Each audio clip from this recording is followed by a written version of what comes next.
หมอยสุงค่ะเมื่อได้เป็นวันที่25เดือนธันวาคมปี2026ในตอนแรกข่าวใส่หมอหอมมีข่าว3ตอนที่มาเปิ้นเผาค่ะตอนที่1ค่ะสั่งว่าแหมน้องหมาน้องแมวเพราะว่าในจึงเตจังญาตามคอกและตามไม้เงินในข่าวเที่ยงตอนหนึ่งค่ะสืบได้กว่าเพราะว่าถอนเงินนำในจึงเตไล่ลัดเนลองตั้งตีป่านเย่เงินยาวข่าวเที่ยงตอนหนึ่งเพกึ่งกลางกาเป็นมีคนรู้สิงสาใจ10ก่อปลายในอ่อนตั้งเปิ้นได้ก็เฮามาถ่อมด้วยข่าวโหในอ่อนตั้งค่ะสั่งว่าเฮ็ดดีน้องหมาน้องแมวในจึงอำไลยาวในค่ะเตงย่าตัวตามคอกและดังตามไม่เงินว่าในเมื่อวันที่24เดือนธันวาคมที่2ปี2026ได้อยู่ที่ห้องการลงฝ่ายปลิกเมืองไทยไล่ออกมาป่องแล้งลันในปันพี่น้องก้นหวานก้นเมืองเกี่ยวกับโลยลวงน้องหมาน้องแมวในขนอผู้ไหลไผเสมว่าเพราะว่าแหมน้องหมาน้องแมวไล่เจ็บไล่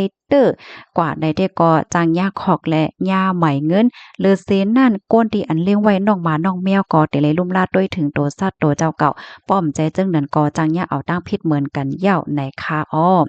ป้องว่าผู้ไลภายเสอำว่าเนาะป้อว่าป้อแหมเฮ็ดดีน้องหมาน้องแมวไล่เจ็บไล่เป็นตุกคิดตาอำนั้นถึงสาใจเพราะว่าในจึงในจางยาตัวตามของใน2ปีไหมเงิน 40,000 บาทค่ะสังว่าตัวสัตว์นั่นมีเจ้าของในจึงเตจังยาเอาตั้งพิษเที่ยงว่าลอยลวงเฮ็ดให้โคของเปิ้นไล่ตื้อเคิกในเสจังยาคอกถึง3ปีไม่เงิน 60,000ในสังว่าโตสัตว์เปิ้นต่างก็มาคบโตสัตว์เฮาอำนั้นก็มาคบมาเฮ็ดให้โคของเฮาเพราะว่าในจึงอย่าเปกว่าป้อกว่าเขียมน้องหมาละล้าลอกไล่ดีถูกแม่นในได้ก็ให้ไล่ตึงลัดถึงผู้มีปนพรในปื้นดีเพื่อให้ผู้มีปนพรเขามากดทัดเสียก็ลองหาตั้งเปิงเป็นทัดด้วยลองลู่ลองซุ่มเสเปิดตาจอยแกเลียดปันวงกลางลองข้องคำ2ปลา2ฝ่ายในค่ะเนาะเหมือนจังหนังว่าเพราะว่ามาครบโคของที่เฮือนเฮาก้อยเนี่ยก็ตั้งฝ่ายผลิตเขาก็ได้กับสารตั้งเจ้าน้องหมาน้องแมวเขาเฮให้มาหยอดแต้นปัน5หลายจังไหนค่ะต้นตาก้นที่อันเลี้ยงไว้น้องหมาน้องแมวนั่นก็สั่งว่าปล่อยตัวสัตว์ตัวเจ้าเก่าออกออกเฮิรนกว่าเสกว่าเฮ็ดลองซุกๆซักๆลองซุกยุงโอนเก้าต่อเปิ้นเพราะว่าแหน่จึงแหน่จังย่าไหมเงิน 40,000 บาทค่ะสร้างว่าโตสัตว์นั้นกว่าโคบเปิ้นเสเอาโคของกวยว่าจังไหนก็อันเป็นเจ้าของหมานั่นเตเลยหยอดเตี้ยนหลวงลู่ซุ่มตั้งเสียงตั้งหมดไหนค่ะข้อมูลตอนนี้ค่ะเลยไปมาที่ห้องการข่าวไทยรัฐออกไว้ค่ะถอมข่าวเงาโหนยาวหันถึงจึงหือพองค่ะพี่น้องเฮาค่ะอาลาลีเข็มน้องมามแล้วเย้านะจังญาตามคอกตามไม่เงินนะสืบได้กว่าในค่ะเนาะค่ะเฮาค่ะได้หันเลยว่าบางเมืองเนี่ยค่ะเนาะหรือสิว่าศูนย์เลยศูนย์เป็นก้นศูนย์เลยศูนย์เป็นก้นยาวก้วยมก้าในน้องหมาน้องแมวเปิ้นก็มีศูนย์เลยเหมือนกันยาวเนี่ยค่ะกำในเฮาค่ะมาถ่อมด้วยข่าวเงาเที่ยงตอนหนึ่งค่ะในซ้ำเกี่ยวกับเลยลวงเงินตองเนี่ยค่ะสืบในกว่าได้เพราะว่าได้กว่าถอนเงินกว่าเอาเงินนำในจึงเตไล่ลัดนี่ลองตั้งมันยาวเมื่อวันที่24เดือนธันวาคมปี2026ได้อยู่ดีผู้มีปุนพรเยเงินจากจึงเมืองไทยค่ะไล่ออกมาเปิ้นเผาป่องเลี้ยงปันก้นหวานก้นเมืองว่าเปิดตาแห่กังลวงถอนเงินกว่าเฮ็ดลวงอันลีทางเถิมนั่นในเสในเมื่อเหลียวตั้งฝ่ายป่านเย่เงินในก็มีลองอบโอ้กันในค่ะดอว่นว่าได้เป็นโหเลินอำนั้นก็กลางเลินโทนที่3ใน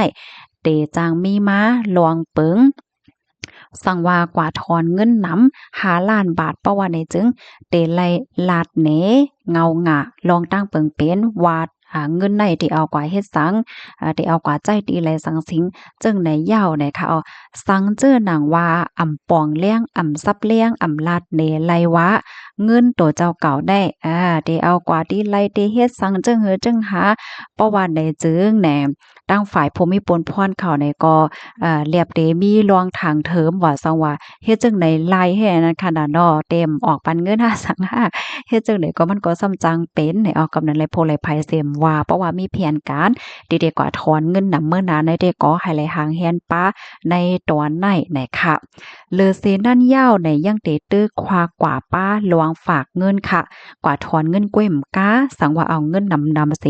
กว่าฝากในก็ภูมิปนพรเขานั่นเดถามด้วยค่ะเนาะว่าเงินสู่เจ้าในเอาตีไหลมาลูกตีไหลมาว่าสังว่าจังได้เนี่ยค่ะสืบในกว่าในก็ซ้ำเตตื้อโลดยอมเทียงเหมือน จังหนังลูกที่ว่าพอเอาเงิน5ล้านในแต่ละล้านในลองตั้งเปิงเป็นมันในเอาก็เอามาก็แต่จังเป็น3ล้านเฮ็ดจังไหนในอ้อมเลยเฮ็ดลงในยอก้วยมก้าค่ะตั้งฝ่ายผู้มีปวนพรเขาก็ห้ามเลยอบโอ้กันป้าลวงอันไรปันกามันเหมือนหนังลูกดิเว้งหนึ่งร้อยกว่าดิเว้งหนึ่งเฮาเปิดปานดิเว้งในกว่าอยู่แทงเว้งหนึ่งถอนเงินว่าสังว่าในมันเลยเซ็งกามันกาทำเนียมมันอันว่านั่นค่ะนะตีหนึ่งแลตีหนึ่งก็อำเมินกัน5สัง5แหละจังไหนอันนี้ก็เปิ้นได้ขึ้นปัดปูรูเมเหให้มันเข้าเปิงอันเดียวกันให้มันเหมือนกันลงกว่าในค่ะลองได้แต่ก็แต่ใจข้าวยำอยู่หมอก2-3เลินเจ้าไหนเนี่ยค่ะก็ยุ่มยำว่าได้มีลองแตกเลี้ยงและลองคืบหน้ามาป่องเลี้ยงปันเทียงไหนข้อมูลตอนในเลยเป็นมาที่ห้องการข่าวมติชนออกไว้ค่ะเมื่อเร็วในเฮาค่ะได้หันเลยว่าฝ่ายปักเปิงว่าได้เป็นฝ่ายพ่องงำฝ่ายป่าเนี่ยก็มีเปิงมีหังอะไรอันออกมาค่ะเนาะพี่น้องเนาะก้อยกะว่าเปิงอีหังเซ็มว่าค่ะเนาะเฮาค่ะฮู้ไว้ในเรือๆสิไว้ฮู้เฮ็ดจังได๋ค่ะเนาะ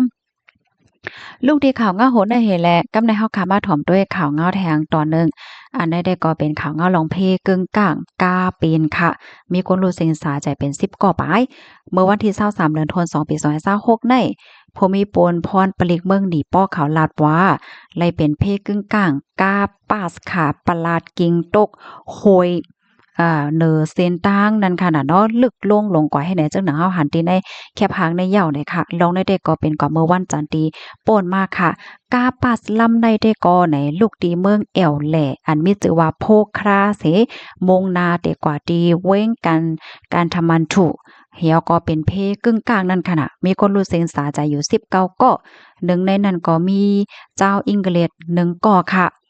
การลำในต่างก้นมาตั้งเสียงทั้งหมด44เกาะมีก้นรู้เสียงสาใจ19เกาะเทียง25เกาะได้ก่อตึกยศยาโตไว้อยู่ก้นที่อันเจ็บหมัดนั่นเลยฮู้ว่ามีก้นแขน1เกาะก้นนิวซีแลนด์1เกาะ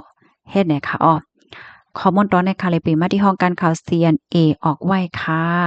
พี่น้องค่ะถ่อมข่าวเงายาวหันเทินจึงหือพ้องไหนค่ะดอกคอไหลตอนไหลดีว่าแตกแล้งแจ้งแล้งจึงหือก็ต้องถามมาหลายอำนั้นก็ใครเพิ่มเติมข้อมูลเลยจังไหนก็เพิ่มเติมมาเลยอยู่นะคะเนาะยินจมกูก็ที่รับถ่อมปันแห้งค่ะย้อนให้อยู่เลยกินหวานในรถเพศกันค่ะเอาใหม่ทรงค่ะ